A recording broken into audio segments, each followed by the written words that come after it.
오늘 말씀은 이제 제목이 총체적인 난국을 말씀으로 수습하자, 이런 말씀입니다. 아마 큰 어려움을 당하신 분도 계시고, 또 어려움을 겪다 보니까 이제 더 이상 못 견디겠다, 언제까지 참아야 될까, 아주 그 심각한 상황에 계신 분도 계시고, 지금은 뭐 큰 문제는 없지만은 참 어려울 때를 아마 여러분들이 아마 이 말씀을 들으면서 아마 되돌리면서 생각해 볼 수 있는 기회가 될 것입니다. 어찌어찌해서 참 통과를 하게 되긴 했는데, 참 그때를 생각하면 야, 참 위험한 순간이었구나. 그때 하나님께서 한순간 안 도와줬으면은 내 인생이 어떻게 되었을까, 아마 그렇게 그때만 생각하면 가슴 떨리는 아마 그런 순간들도 있을 것이고, 또 우리 집안이나 내 자신을 바라보니까 지금 굉장히 미래가 좀 어려울 수 있겠구나, 그렇게 예측이 되시는 분도 있는데, 그건 예측이니까 그거는 예측대로 안 되도록 기도 이렇게 하셔야 될 겁니다. 정말 너무 어렵고 총체적인 난국이 우리 상황 가운데 오게 되게 될 때, 참 믿음이라 하는 것이 뭘까? 참 믿음 이렇게 하는데, 이 믿음이 참 사치스럽다, 이런 마음을 가지게 되는 것입니다. 참 힘들잖아요. 다른 사람이 봐도 너무 딱하고 힘들고, 총체적인 난국이라고 하는 것은 뭐 손을 쓸 수가 없는 겁니다. 도와줄 수도 없고 도와줘도 별 의미도 없고, 참 그럴 때 믿으시기 바랍니다. 하나님 기도하시기 바랍니다. 그러면 돌파구가 있을 겁니다. 그런데 문제는 뭐냐니까, 이게 피부에 잘 와닿지가 않아요. 피부에 와닿지가 않고, 또 그런 교과서적인 그런 권면을 하시냐고, 교과서적인 말을 하지, 말이라도 하지 말지. 정말 이렇게 참 우리 인생 가운데 참 위기가 올 때가 있는 것입니다.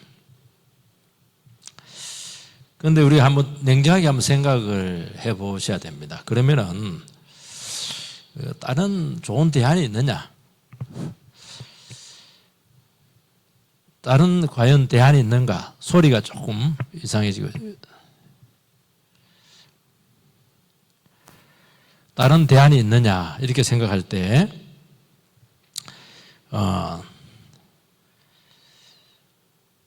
거기에 대해 답을 할 수가 없다는 겁니다. 그 힘든 처지에서 우리는 또 넉넉고 있을 수도 또 없어요. 또 일어서야 합니다. 그래서 결국에는 이때도 다른 대안이 없어요. 다른 대안이 있으면 좋을 텐데, 누가 와서 막 그 어려움들 다 해결해 주면 좋을 텐데, 아무도, 사람들은 다 똑같은 것 같아요. 다 자기 문제 겨워합니다. 그래서 도와줄 것 같아도 그 사람들이 마음이 없어서 그런 게 아니고 자기 짐도 그렇게 큰 거예요. 그 주위 사람을 돌아볼 수 있는 여력이 없어요. 형제들 원망하고 그렇게 하는데 안 그래요. 그 형님들한테 가보면 형님들도 다 말 못할 어려움들이 있어요. 어쩔 수가 없어요. 내한테 책임 있고 내가 일어서야 되고, 어차피 뭐 망했다, 그래도 한번 이 자리에서 한번 믿고 한번 다시 시작해보자, 이거 외엔 또 대안이 없다는 겁니다. 이게요, 늘 같은 말입니다. 믿음으로 하자. 그리고 하나님 약속 믿고 다시 한 번 더 인생을 시작하자. 이 얘기를 기가 따갑도록 여러분들께서 들을 겁니다. 근데 다른 사람이 권면하겠다, 그게 딱 내 문제가 되었을 때 이 말을 한다는 게 굉장히 어렵다는 거예요. 지금은 좋을 때는 그런 말이 가능한데, 이렇게 힘든 처지에서 다시 한 번 더 믿음으로 해보자. 상황이 많이 달라졌거든요. 그런데 요 말을 하고 이 결심을 하고, 이거는 그때는 다른 거예요. 이 말이 나오고 이 결단을 내리고, 하나님 다시 한 번 더 제가 믿음으로 결단하고 시작하겠습니다, 요게요 굉장히 위대한 겁니다. 이거 믿음으로 반응이 안 돼서 그렇지, 믿음을 한번 반응을 하면은 그때부터 구원입니다. 시작이에요. 평상시에 늘 듣던 그 말이 아닙니다. 똑같은 말인데 나에게는 굉장히 의미 있는 그런 의미로 주님 앞에 기도가 되게 될 것이고 그때부터 인생이 놀랍게 변화되는 것을 경험하게 될 것입니다. 다 힘들고 어렵지만은 하나님 다시 한 번 더 제가 이 자리에서 하나님의 말씀 붙잡고 믿음으로 일어서겠습니다. 그렇게 선포하는 우리 모두가 되기를 주의 이름으로 축복합니다. 첫 번째는 이 총체적인 난국이 오게 되었을 때 자기가 어려울 때는 자꾸 회피하고 싶은데 그렇게 하면 큰일 나는 것이고 어떻게 하든지 내가 할 수 있는 책임을 다 감당을 하셔야 된다는 겁니다. 24절 25절 말씀을 다시 한 번 더 같이 읽겠습니다. 시작. 이후에 아나드망 베나다시 그의 온 군대를 모아 올라와서 사마리아를 에워싸니 아람 사람이 사마리아를 에워싸므로 성중이 크게 줄여서 나귀 머리 하나에 은 80세겔이요 비둘기 똥 4분의 1값에 은 5세겔이라 하니 지금도 마찬가지 아람이라고 하는 나라가 침공을 했는데 지금으로 말하면 시리아입니다. 시리아하고 이스라엘이 앙숙인데 그때도 똑같이 앙숙이었죠. 사마리아를 이제 와서 장기적으로 포위를 했어요. 그래서 심각한 굶주림에 빠지는 바람에 아주 극도의 인플레이션이 지금 오게 되었죠. 인플레이션이 뭡니까? 콜롬비아에 보니까요, 음식 하나 하는데 막 가마에뛰기로 돈을 가져가더라고요. 예를 들어서 뭐 육개장 하나에 뭐 500만 원, 1000만 원 한다고 하면 여러분들이 뭐 먹을 수 있겠습니까? 나귀 머리 하나에 은 80세겔이니까 한 세겔은 하루 일당이니까 80일 일당이니까 요즘으로 말하면 10만 원, 10만 원짜리 없더라고요. 20만 원 정도 이렇게 최소 하던데 1600만 원이에요. 그러니까 비둘기똥 4분의 1가 비둘기똥이 뭐냐? 짐승 사료로 뭐 한다던데 그리고 또 땔감으로도 하기도 하고 요게 이제 4분의 1값은 0.5에서 1리터 정도 되는데 은 5세겔입니다. 은 5세겔. 한 세겔은 하루 일당이니까 50만 원에서 100만 원이에요. 비둘기똥 그거 요만한 거 요게 100만 원입니다. 아람 왕은 아합의 아들인데 아합 왕이 얼마나 못된 왕입니까? 그래도 그 아버지보다는 좀 괜찮아요. 바알을 좀 부수기도 하고 전통신앙으로 돌아와야 된다 그렇게 했던 그 아들입니다. 26절을 같이 읽겠습니다. 시작. 이스라엘 왕이 성위로 지나갈 때 한 여인이 외치이르되 나의 주 왕이여 도우소서. 왕이 성위로 지나가 순찰을 하고 있습니다. 대책이 없죠. 참 얼마나 답답했겠어요. 그런데 한 여인이 호소를 합니다. 와가지고 나의 주 왕이여 도와주십시오 이런 얘기를 합니다. 그런데 가만히 듣고 보면은 무엇을 도와달라는지 아니면 뭐 돈을 달라는 것인지 재판을 해달라는 것인지 아니면은 집안 문제를 해결해 달라는 것인지 도대체 이게 제목이 없어요. 그냥 무작정 와서 도와주세요 그렇게 하는 겁니다. 왜 이런 말이 나오냐면 이것은 총체적인 난국에 빠졌다는 겁니다. 예를 들어서 병이 아프면 병 낫게 해주세요 그렇게 이야기하거든요. 빚 문제가 생기면 빚을 갚아달라고 그렇게 하는데 너무 모든 게 문제가 터져버리면 어디서부터 도와야 될지 너무 절박하다는 것을 알 수가 있어요. 먹을 것을 달라는 것인지 위기에서 구해달라는 것인지 이런 도움을 구할 때 굉장히 난처합니다. 왜냐하면 어디서부터 손을 써야 될지 어디서부터 수습을 해야 될지 도대체 알 수가 없어요. 여기 하면 여기 터져버리고 여기 하면 여기 세 군데 터져버리고 이렇게 되니까 안 되는 거예요. 그런데도 불구하고 어떤 식으로든지 좀 도와달라는 겁니다. 왜냐하면 왕이 안 도와주면은 대개는 밑에서 이제 관리들한테 할 때는 왕으로 직접 온 거예요. 그러면 밑에 사람들 전부 손 놓고 있는 거예요, 지금. 그 왕은 1차적인 책임이 있으니까 뭔가 왕이니까 할 수 있는 게 있지 않겠는가. 그렇게 일만의 기대를 가지고 왔는데 문제는 전혀 도와줄 수가 없고 왕은 그 도움을 외면합니다. 사람들이 너무 큰 어려움에 빠지면은 그냥 아무나 붙잡고 그냥 도와달라고 그래요. 구원해 달라고 그러고 막 힘들다고 하고 못 살겠다고 하고. 그런데 도대체 뭐가 문제인지 본인도 모르고 도움을 요청받은 사람도 알 수가 없어요. 그냥 모든 게 애매한 거예요. 근데 너무 어려운 거예요. 돈인지 먹을 것인지. 그렇지만은 이런 도움의 요청에 대해서 우리는, 그리고 책임지는 위치에 있는 사람들은 그래도 관심을 가져야 돼요. 그런데 왕은 이 문제에 대해서 나는 할 수 있는 게 아무것도 이러면서 또 책임을 회피합니다. 27절 말씀을 같이 읽겠습니다. 시작. 왕이 이르되 여호와께서 너를 돕지 아니하시면 내가 무엇으로 너를 도우랴? 타작마당으로 말미암아 하겠느냐? 포도주 틀로 말미암아 하겠느냐? 하니라. 왕은 지금 도와줄 수 있는 게 아무것도 없어요. 뭐라고 말씀하냐니까 하나님께서 도와주지 않으면 내가 할 수 있는 것이 아무것도 없다. 그렇게 말씀하고 있습니다. 그러면서 아주 유명한 말을 하고 있는데 타작마당으로 말미암아 하겠느냐? 포도주 틀로 말미암아 하겠느냐?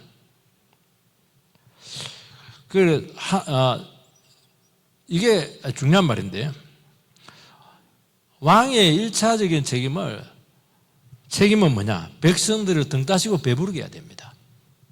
잘 먹이고 농사가 잘 되게 하고 경제가 잘 돌아가게 하고, 이게 왕의 1차적인 책임이에요. 그런데 요람 왕은, 이스라엘 왕은 뭐라고 하냐니까 이는 왕들은 이방인들의 왕이고 다른 나라 왕이야. 나는 이스라엘 왕이다.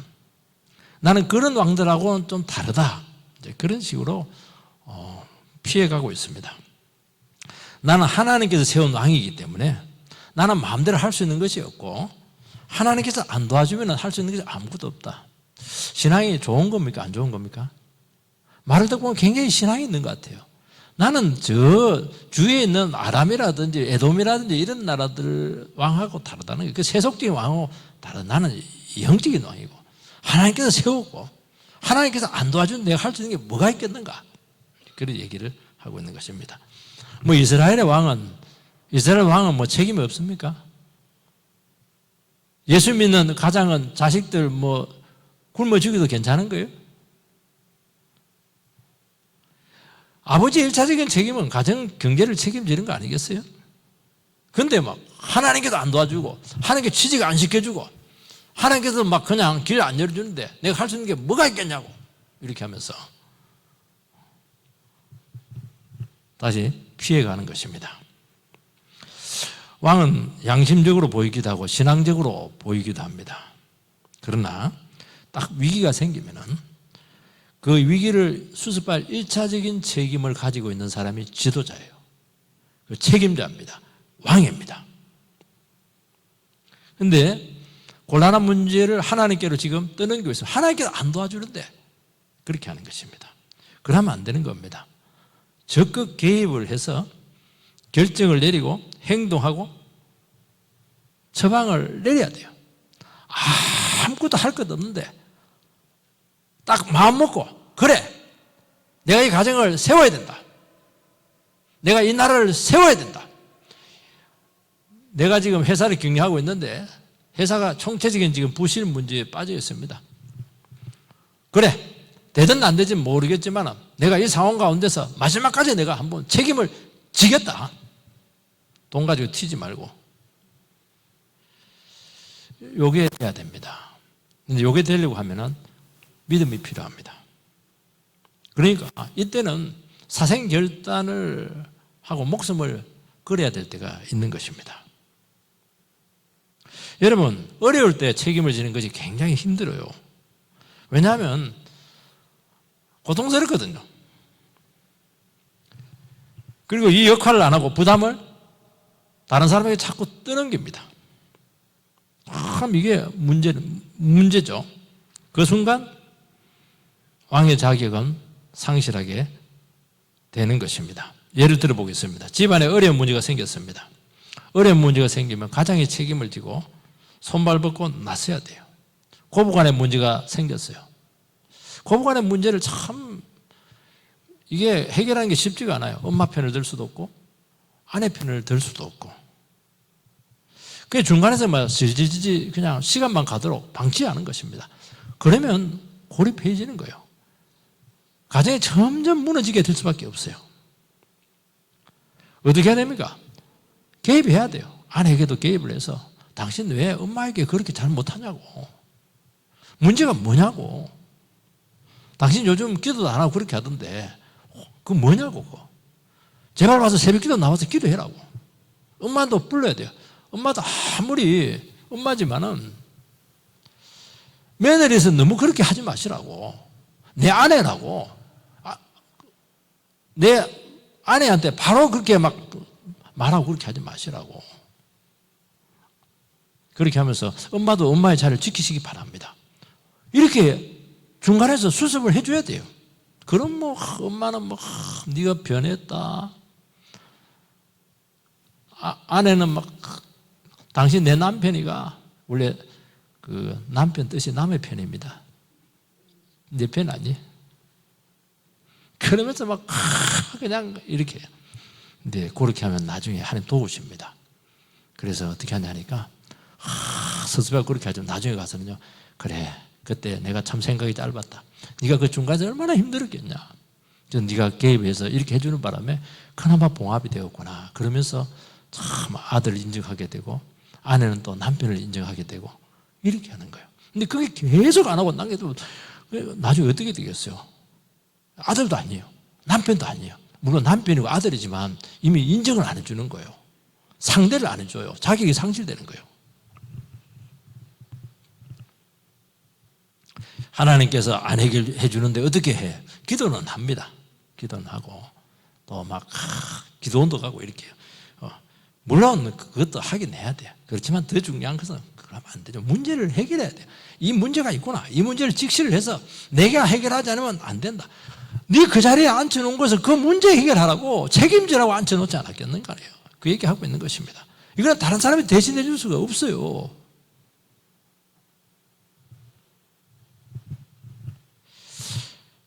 놀라운 것은요. 내가 결단을 딱 내리고 내가 책임지겠다. 그렇게 하면은 하나님께서 그 순간부터 권위를 실어줍니다. 그리고 반드시 도우십니다. 그리고 놀라운 지혜를 줘요. 능력도 주고 기막힌 구원을 체험합니다. 요즘 보면 뭐 강감찬 장군 제가 한 번씩 좀 보고 있어요. 뭐 그란족과의 싸움인데 막 현종이 참 힘들겠더라고요. 그래도 현종이 잘하는 거 보니까 어린데도 불구하고 그 어리고 고통스러운데도 보니까 그래도 끝까지 그냥 죽기 살기로 그냥 목숨 딱 내놓고 나라를 구해야 되겠다 1년 하나로 그냥 밀고 가더라고요. 그러니까 나라를 지켜내고 하나님께 마지막에 강감찬 장군을 통해서 기주대첩에서 거란을 박살을 내버리잖아요. 그게 그냥 나온 거야. 10년에 걸쳐서 싸워서 그 대첩이 나오는 거예요. 대첩. 여러분 인생 가운데서도 대첩이 나오기 바랍니다. 요 뭐 광주 대첩, 오포 대첩 이래가지고 막 그냥 경안동 대첩이 꼭 나오세요. 여러분 싸우는 자에게 하나님께서 역사할 줄 믿습니다. 기막힌 구원을 체험한다는 거예요. 절대 무너지지 말라는 거예요. 그 고비가 한두 번이 아니에요. 보니까. 두 번째는 책임을 피한다고 해서 회피할 수 있는 것이 아니라는 것입니다. 28절 29절 같이 읽겠습니다. 시작. 또 이르되 무슨 일이냐. 여인이 대답하여 이 여인이 내게 이르기를 내 아들을 내놓아라. 우리가 오늘 먹고 내일은 내 아들을 먹자 하며 우리가 드디어 내 아들을 삶아 먹었더니 이튿날에 내가 그 여인에게 이르되 내 아들을 내놓아라. 우리가 먹으리라 하나 그가 그의 아들을 숨겼나이다 하는지라. 또 한 여인이 재판에 나옵니다. 어려울 때 보면요 여성들이 용감해요. 여성들이 남자들이 어디 간지 몰라요. 남자들은 어려우면 다 숨어버리는 것 같아요. 술집에 가 있는지. 여성들이 위대해요. 딱 어려움 생기고 집안 어려움 딱 생기고 여성들이 딱 났습니다. 그러면 살아요. 요 여성은 조금 좋은 건 아니에요. 얼마나 어려우니까 아들을 삶아 먹었어요. 오늘은 처음은 내 아들, 다음에는 당신 아들이야. 그래서 삶아 먹으니까 사람이 이제 배가 부르니까 생각이 달라진 거예요. 그런데 그 아들을 안 삶아 먹는 거예요. 그리고 숨겨버렸어요. 그 문제를 해결해 달라는 것입니다. 이 재판을 해야 됩니까? 하지 말아야 됩니까? 아니야. 이런 기가 막힌 일이 어디에 있어요? 하나님 나라 백성이라고 하면서 아무리 힘들어도 그렇지 아들을 삶아 뭐 배려적인 행위를 하고 있지 않습니까? 이거 어느 편을 들 수도 없고 이거는 뭐 또 감옥에 집어넣는다고 되겠어. 너무 어려운데 감옥에 집어넣을 수도 없고 판결해 줄 수도 없고 어느 편을 들 수도 없고 그리고 이게 하나님 나라 안에 이런 폐륜적인 행위가 지금 자행되고 있는 것입니다. 어떻게 해야 돼요? 문제가 더 힘들어졌어요. 그리고 아무것도 못해요. 실제로 할 수 있는 것이 없어요. 사태를 탓할 수도 없고 허용할 수도 없고 둘 다 감옥에 집어넣을 수도 없고 그래도 뭐 중심 가지고 어떻게 하나님 나라에서 그런 일을 할 수가 있겠는가. 둘 다 감옥에 집어넣어야죠 사실은. 그런데 왕은 또 깊은 무력감에 빠져서 또 뒤로 물렀습니다. 이 배악행위는 합의하에 의도적으로 사실 이루어졌습니다. 이거 보면요 사람이 너무 힘들면 좀 악마가 되는 것 같아요. 여러분 악마 되는 게 어렵지 않아요. 이런 일이 생기잖아요. 사람 삶아 먹잖아요. 이 말은 뭘 하냐. 하나님 나라 안에 이런 지경까지 가게 하면 안 된다는 거예요. 왜 이런 일이 생겼습니까? 죄가 쌓여서 그렇다는 겁니다. 아버지가 아합이잖아요. 얼마나 못된 짓을 했어요. 하나님 앞에 폐역질을 많이 했어요. 그게 아들이 그냥 그대로 덤태기로 쓴 거예요. 아들이 정말 믿음이 좋아가지고 막 결자해지하고 신앙으로 나갔으면 되는데 아들도 뭐 조금 상황은 좋아도 그냥 넘어간 거예요. 이걸 보면요 우리가 참 신앙생활하고 이렇게 할 때 대충 하게 되면 이런 기가 막힌 상황까지 올 수 있다는 거예요. 우리 상황에는 이런 일이 안 생길 것 같아요? 이런 끔찍한 일이 안 생길 것 같아요? 어려면 짐승들이 막 나타나요. 순한 양이었는데 갑자기 늑대들이 돼가지고 모아가지고 다 뜯어먹어요, 이거. 이 처지에서 뭐 사랑이 어떻고, 뭐 정의가 어떻고 말이죠. 말씀이 어떻고, 뭐 율법이 어떻고, 뭐. 그게 다 사치입니다. 하나님도 없고, 믿음도 말할 수가 없어요. 그게 어떻게 하나님이 존재합니까? 아이슈비츠 수용소에 거기서 뭐가 나오냐니까 하나님의 정의에 대한 개념이 나와요. 하나님이 과연 아이슈비츠 수용소 안에서도 하나님이 임재하느냐 그 질문이 나오는 거예요. 이게 참 우리는 이런 절박한 상황을 맞이할 수밖에 없는 것입니다. 30절 말씀을 같이 읽겠습니다. 시작. 왕이 그 여인의 말을 듣고 자기 옷을 찢으니라. 그가 성위로 지나갈 때 백성이 본즉 그의 속살에 굵은 배를 입었더라. 갑자기 왕이 옷을 찢고 굵은 배를 입고 회개합니다. 굉장히 신앙적인 모습을 지금 보이고 있습니다. 이거는 이제 회개의 모습인데 그 극단적인 고통과 폐륜적인 범죄에 대해서 아마 백성들의 죄를 용서해달라고 아마 하나님 앞에 구했을 것입니다. 그 자기의 죄도 회개했겠죠. 아마 부모님의 죄도 아마 회개했을 가능성이 많습니다. 그거는 뭐 나쁜 건 아니죠. 그렇지만은 현실적으로 실제적으로 한 것이 아무것도 없어요. 지금은 너무 상황이 어려운 거예요.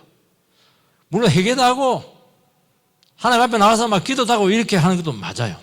그렇지만은 그것만 해서는 안 돼요. 하나님 앞에서 실제적으로 뭔가를 해야 돼요. 조치를 내려야 돼요. 믿음으로 이 문제를 수습을 해야 돼요. 말로 때우지 말고 크리스찬들이요 특징이 하나가 있어요. 너무 말로 때우려고 하는 경우가 많습니다. 좋을 때는 뭐 말 잘한대요. 어려움 딱 생기면요 책임 하나도 안 져요. 그거는 크리스찬이 아닙니다. 좋을 때는 막 열심히 또 교회도 보면 봉사하게 되는데 그것도 참 귀한데요. 어려움 생기면 이게 이게 잘 안 됐다. 도망가려고 그러고. 그래서 참 그렇잖아. 힘들고 어려울 때 딱 책임을 지고 기도하고 결단하고 뭔가 구체적인 것을 감당해야 돼요. 문제를 해결하라. 말하지 말고 문제를 해결하라는 거예요. 물론 기도해야 되고 예배 드려야 돼요. 왕이니까 명령 내릴 수가 있고 결정을 할 수가 있고 중재를 할 수 있는 거예요. 그런데 신앙을 가정해서 아무것도 안 합니다. 하루 종일 기도원에만 있어요. 기도원에 가지 말라는 게 아닙니다. 저는 절대로. 집안에 다 손가락 밟고 있는데 가장이 기도원에 가서 기도하면 어떡해요? 노가다판에 가가지고 일을 해야지. 돈을 가져와야죠. 뭔가 해야 되는 거예요. 실제적인 것을. 그거는 경건이 아니라는 거예요. 남의 일처럼 어떻게 딴지를 피울 수가 있겠어요? 죽을 각오하고 나오면은 하나님께서 반드시 구원을 주십니다. 믿음은 이럴 때 쓰는 거예요. 좋을 때 믿음 좋다 그런 말 하셔는 안 되고요. 정말 위기가 왔을 때, 정말 어려울 때 목숨 딱 걸고 하나님 도와주세요. 그리고 내가 해야 될 부분들이 있어요. 하는 거예요. 주부는 주부로서 해야 될 일이 있고 가장으로 해야 될 일이 있고 목사는 목사로서 해야 될 일이 있고 성도는 성도로서 해야 될 일이 분명히 있는 거예요. 직분자는 직분자로서 해야 될 일이 있는 거예요. 근데 막 말만 자꾸 하고 막 이래서는 안 돼 이러면서 그냥 뒤로 설설설 물러가고. 아니죠. 그래서 믿음은 뭐냐? 어려울 때 어떻게 반응하고 책임지는가? 이것이 믿음이에요. 여러분 이런 상황 가운데서 정말 우리가 믿음이라고 하는 것은 말하기 곤란하지만은 그렇다고 해서 믿음 외에 다른 대안이 있습니까? 없다는 것입니다. 세 번째는 하나님께 탓을 돌리고 있습니다. 31절 시작. 왕이 이르되 사밧의 아들 엘리사가 머리가 오늘 그 몸에 붙어 있으면 하나님이 내게 벌 위에 벌을 내리실지로다 하니라. 갑자기 요람 왕이 선지자를 죽이겠다고 합니다. 왜냐하면 엘리사가 이 모든 어려운 문제에 연루되어 있다고 판단을 내렸습니다. 왜냐하면 선지자가 하는 것이 하나님의 말씀을 설교하는 것이죠. 하나님의 말씀이 뭡니까? 아무리 어려워도 믿음으로 반응하면은 구원해 준다. 하나님께서 우리가 늘 함께 하시고 지켜주신다. 기도에 응답한다. 그게 이제 늘 선지자가 설교했던 것인데 그 설교하고 지금 되어가는 추위와 상황이 너무 다르다는 거예요. 자식을 삶아 먹습니다. 또 지난번에 아람 군대가 쳐들어왔는데 엘리사 선지자가 선대하자 이러면서 데려와가지고 잘 먹여가지고 그냥 그대로 보낸 거예요. 그때 그냥 다 죽여버려야지. 괜히 엘리사가 그냥 하나님의 사랑으로 그냥 돌려보내는 바람에 아람 군대를 지금 이게 화근이 됐다고. 완전히 엘리사가 이제 덤태기를 쓰고 있는 거죠. 이런 가운데서 하나님께서 살아계시다고 할 수 없다는 것입니다. 어떻게 사랑이 하나님일 수 있어요? 괜히 사랑 베풀었다가 힘들어졌잖아요. 하나님께서 버렸다. 그렇게 결정을 내린 것입니다. 그러니까 왕이 마지막에 가서 폭발한 게 뭐냐? 참다가 이것도 해보고 저것도 해보고 이것도 해보고 이렇게 하다가 결국에는 이제 하나님을 원망합니다. 이 재앙이 여호와께로 말미암는다. 모든 책임을 하나님께로, 주의 종에게로 돌리고 있습니다. 여러분, 현실과 약속이 다를 때 그때 위기입니다. 그때 우리는 신앙이 있기 때문에 믿음을 참아요. 또 기도합니다. 견딥니다. 참고 또 참고 그렇게 하다가 참을 수 없는 지점이 와요. 그때 화가 폭발합니다. 폭발. 그냥 마그마가 그냥 휴화산이 그냥 폭발을 해버렸어요. 지진이 폭발해버렸어요. 화산. 그러면 모든 게 파산입니다. 거기서 다 끝나요. 왕은 믿음을, 그나마 있던 믿음도 다 버렸어요. 근데 한번 또 냉정하게 질문해야 됩니다. 믿음 아니면 또 다른 대안이 있느냐? 없다는 게 문제입니다. 그때부터는 폭발하고 나서부터는 이제 파괴적인 대안밖에 없어요. 모든 것을 깨뜨려 나갑니다. 선지자도 죽이고 하나님도 원망하고 그냥 될 대로 되라 이렇게 하고 그냥 이렇게 하는 거예요. 상황을 점점 더 악화시키는 겁니다. 지금 수습에도 유분수인데. 그래서 참다 온갖 궁리 다 하다가 어느 한순간 원망하고 폭발하는데 이때가 제일 위험한 거예요. 영적 지도자를 원망하고 믿음의 사람에게 화살을 돌립니다. 평상시에는 믿음의 사람 감사하죠. 기도해주고 말씀을 권면해주고 이렇게 했는데 막 어려움 생기면 그 사람이 제일 타겟이에요. 그래서 봉변 당할 때가 많아요. 그래서 기도 많이 해야 됩니다. 그러니까 결국에는 원망해요. 자기 뜻대로 안 되면은 그렇게 하는 거예요. 문제를 자기 안에서 찾지 않고 외부에서 자꾸 찾으니까 문제라는 거예요. 여러분 성경은 항상 그렇게 얘기합니다.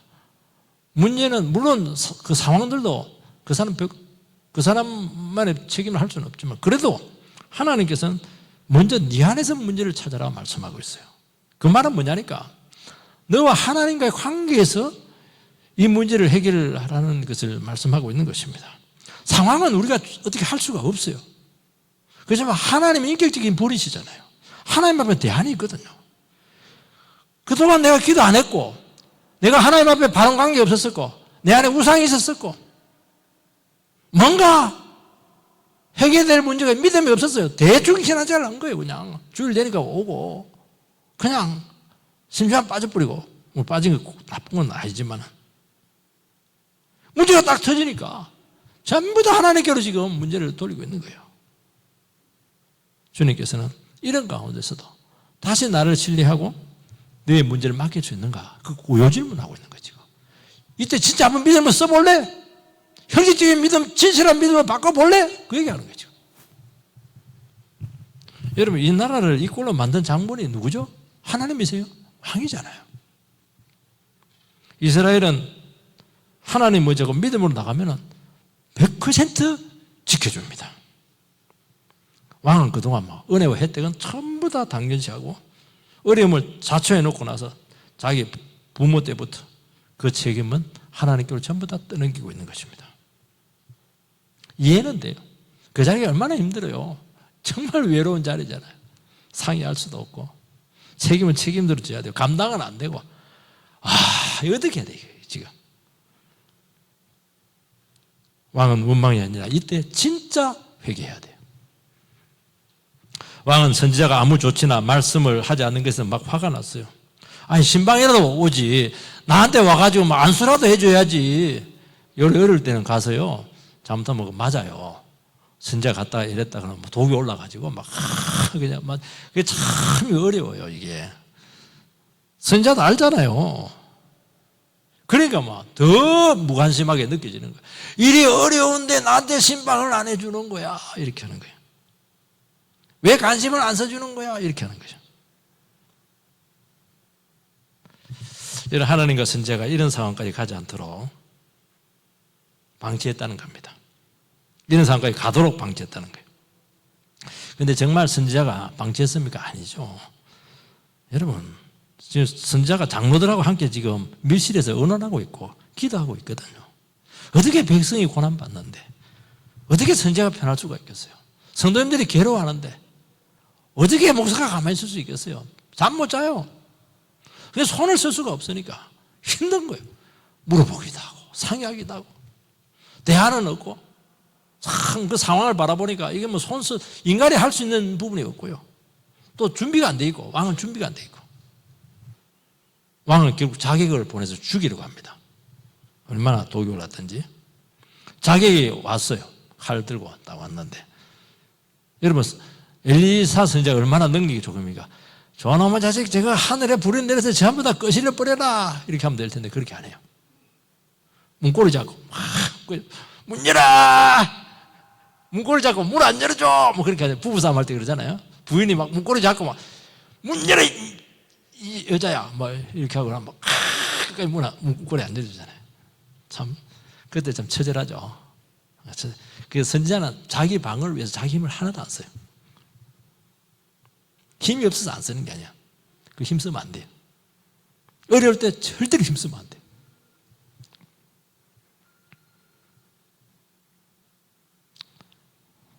하나님의 능력은 자기 복을 위해서 쓰는 게 아닙니다. 얼마나 해줄 말이 많았겠어요. 니네 잘한 게 뭐가 있어? 너 신앙이 있어? 지금? 너 집안 지금 얼마나 우상숭배 많이 하고 죄를 많이 쌓은 줄 알아? 그만하면 안 돼요. 참아야 돼요. 그러니까 막 욕은 욕대로 들어묻고 막 두들기 맞고 참 그러니까 이게 주의 종도 할 노릇은 아니에요. 이게 좋을 때는 막 간이라도 빼주는데 힘들 때는 이게 참 곤란해질 때가 많아요. 온갖 자기들끼리 쌓아놓고 그냥 화살은 그냥 주의 종에게 올 가능성이 많아요. 이때 막 저주가 나와요. 저주받아라 이렇게 선포하면 큰일 납니다. 그래도 사랑으로 해야 돼요. 사랑을 이야기해야 돼요. 얼마나 고생했어. 참는다고 힘들었지. 믿음도 없는데 그 소리 또 하면 안 돼요. 그건 속으로 하고 이해를 해야 돼요. 저렇게 나올 수밖에 없는 저 절박한 심령을 이해를 해야 돼요. 이해를. 그래야 문제가 풀려요. 내가 얼마나 너한테 많이 찾아오고 신방하고 얼마나 잘해줬는데 이러면 안 돼요. 큰일 나요. 왜냐하면 우리는 회복의 기회를 끝까지 놓치면 안 되거든요. 싸우면 분쟁이 되고 관계가 깨지고 공동체가 깨지면 끝나는 거예요. 당해주세요. 힘들었구나. 그러면서 자기가 하는 행동도 있잖아요. 그 영적인 상태, 영혼의 상태가 적나라하게 다 드러났대요. 왕의 상태가 다 드러난 것이거든요. 왜 그렇게 해야 되냐니까 메시지를 주기 위해서 참아야 돼요. 그동안 말씀 안 들었거든요. 딴전 피웠거든요. 하나님 함께 하십니다. 하나님 말씀 붙드세요. 뭘 붙들어요? 그냥 어려움 생기면 전부 다 자기 방식대로 다 하고 형식적으로 신앙생활 이렇게 했는데 말씀을 안 들었어요. 그러니까 이런 문제가 생긴 거거든요.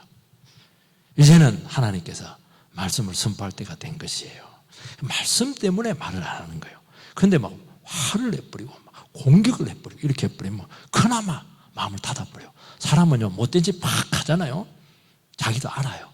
그때는 성질이 나가지고 막 더러운 말을 했지만은 집에 가서 가만히 생각해보면 너무했거든. 너무했다 그 생각이 들 때 조금 마음이 열린 거예요. 그때 긴 말 하면 안 돼요. 하나님이 함께합니다. 하나님 회복시키는 그만하면 고개 팍 꽂혀요. 그러면 믿음이 빡 생기는 거예요. 이야 하나님의 말씀은 능력이 있구나. 그게 믿어지는 거예요. 믿음으로 위해서 해야 되지 다른 건 안 돼요. 그래서 말을 안 하는 거예요. 아무리 신앙은 이런 것입니다. 삼일체가 안 통합니다. 한두 가지면 끝나는 거예요.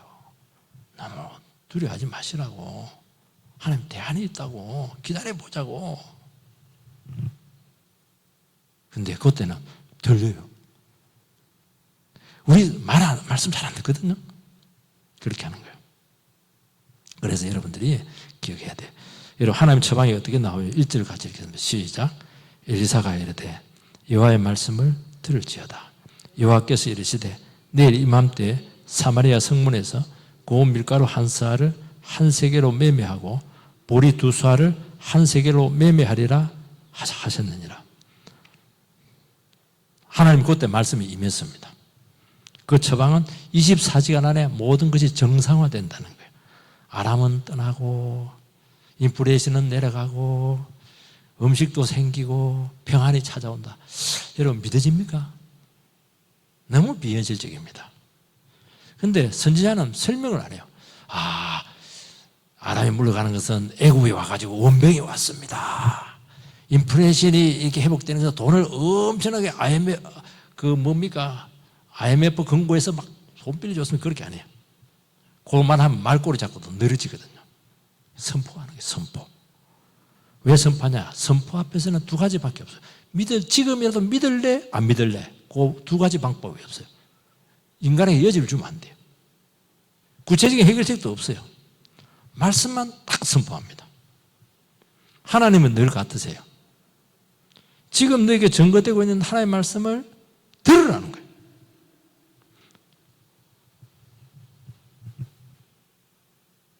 현실 문제, 그거는 하나님의 때와 방법으로 다 된다는 겁니다. 중요한 것은 우리 중심이고 태도예요. 영적인 상태입니다. 관계입니다. 지금 이 상황 가운데서 지금 모든 걸 잃어버리고 힘든 가운데 있지만은 다시 한 번 더 모든 걸 다 내려놓고 나를 한 번 더 의지할 수 있겠는가? 그 질문을 하고 있는 거예요. 아니 여기서 더 뭘 내놓으라고 하는 거예요 지금? 아니에요. 아니 있어요. 완전히 쫄딱망해서 예배 나왔습니다. 지금 뭐 빚쟁이들이 와가지고 막 그냥 길바닥에 앉을 판입니다. 근데 뭐 하나님께서 말씀을 합니다. 말씀 의지하면 다 해결되는 거야. 아니 지금 빚쟁이가 와가지고 길바닥에 앉을 판인데 돈은 안 주고 뭐 그걸 뚱다지 같은 말이에요. 주님께서는 그걸 요구하는 거예요. 너무 관계가 없어요. 내 문제와. 그렇지만 다시 한 번 더 다 내려놓고 이 순간 너희 그 절박한 다시 하나님 한번 바라볼래? 하나님 말씀만 붙들 수 있겠어? 그 얘기하는 거예요. 참 하나님 냉정하죠. 근데 문제는 이 말씀이 너무 상식적이지 않고 비현실적이에요. 그래도 하나님께서 딱 하나를 요구합니다. 이런 처지에서도 나를 믿을래? 말씀은 우리를 이 자리까지 끌고 간다는 것입니다. 이전에는 이것도 문제고 저것도 문제고 돈도 없고 절도 없고 아무것도 없어요. 하나님은 그 상황에 대해서 신경도 안 써요. 너야 너. 너가 지금 어떤 상태에 있냐는 거지. 너야 지금. 믿음 없잖아. 이 처지에서 다시 한 번 더 하나님 능력으로 너를 한번 바꿀 수 있겠어? 하나님 바라볼 수 있겠어? 하루만 지나도 늦어요. 믿음이 완전히 바닥났어요. 불신앙으로 모든 것이 뒤처져진 그 시점에 다시 말씀으로 도전하는 것입니다. 그런데 반응을 안 해요. 왜 늘 듣던 말씀이거든요. 특별한 말씀을 원했는데 아니에요. 늘 평범한 말씀이에요. 그러나 그 평범한 말씀 한번 너에게 적용하라는 거예요. 너 적용 안 했잖아. 좋은 말씀 넘어갔잖아. 그걸 진짜 너 상황 가운데 너 현실 문제 가운데서 이 문제를 한번 적용해 봐. 그렇게 하는 거예요. 여러분 말씀은 죽고 사는 문제를 결정하는 겁니다. 감상하는 게 아니에요. 그래서 하나님께서 명령하고 지시를 하는 거예요. 순종이면 살고 거부하면 멸망입니다. 하나님은 잘 믿어줘라 설득 안 합니다. 기적도 안 줘요. 말씀만 하는 것입니다. 여러분 불신앙으로 반응할지라도 하나님은 구원 포기하지 않아요. 하나님은 자기 백성 반드시 구원합니다. 그렇지만 믿음으로 반응하지 않으면 왕은 그 구원에서 제외돼요. 여러분 책임 있는 자가 위치에 있는 자가 믿음으로 반응하지 않고 외면하면 하나님 그를 지나칩니다. 다른 방식으로 구원하는데 그 사람은 구원에서 철저히 제외돼서 바깥 어두운 데서 이를 갈미 있으리라. 그 말이 그 말인 거예요. 하나님은 정식 루트를 왕을 통해서 구원하려고 했죠. 근데 그 사람이 그 역할을 안 해요. 무책임해요. 그럼 하나님께서 직접 구원자로 나서서 자기 백성을 챙깁니다. 그러나 그 사람은 열애가 된다 하는 것이에요. 오늘 보면 왕이 반응을 안 해요. 반응을 왜 안 하냐니까 아멘! 이러면서 하나님 믿겠다고 이렇게 하면 될 텐데 말을 안 해요. 그거는 지켜보겠다는 거예요. 아직도 계산하고 있는 거예요. 되어가는 추이를 보면서 결정하겠다는 겁니다. 여러분 믿음의 기회는 왔을 때 쓰는 겁니다. 의심하고 너무 신중하고 계산해요. 그러니까 나중에 부끄러지는 거예요. 하나님 반드시 구원하거든요. 24시간 후에. 자기는 얼굴이 화끈거려요. 여러분 우리는 구원의 1차적인 도구에 있습니다. 거기서 자기가 싹 밀려나는 거예요. 우리가 이 가운데서 책임 있는 반응을 하게 되기를 주의 이름으로 축복합니다.